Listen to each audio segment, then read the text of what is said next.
Today I'm going to show you how to edit and save a GIF inside of Photoshop.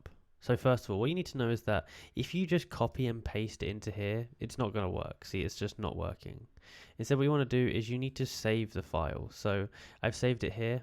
I'm going to click and drag this into a new layer, to a new document. Now, as you can see here, there's literally hundreds of different layers that's been made.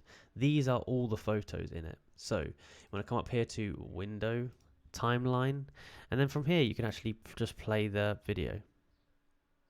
You play here. Now what you want to do here, if you want to make changes to it, you can change this frame by frame. That's what you're going to have to do to make the changes. That's how it works. And now from here you can go up to File, Export, Export As, and you can go down to the setting which is here, and that's going to export it for you.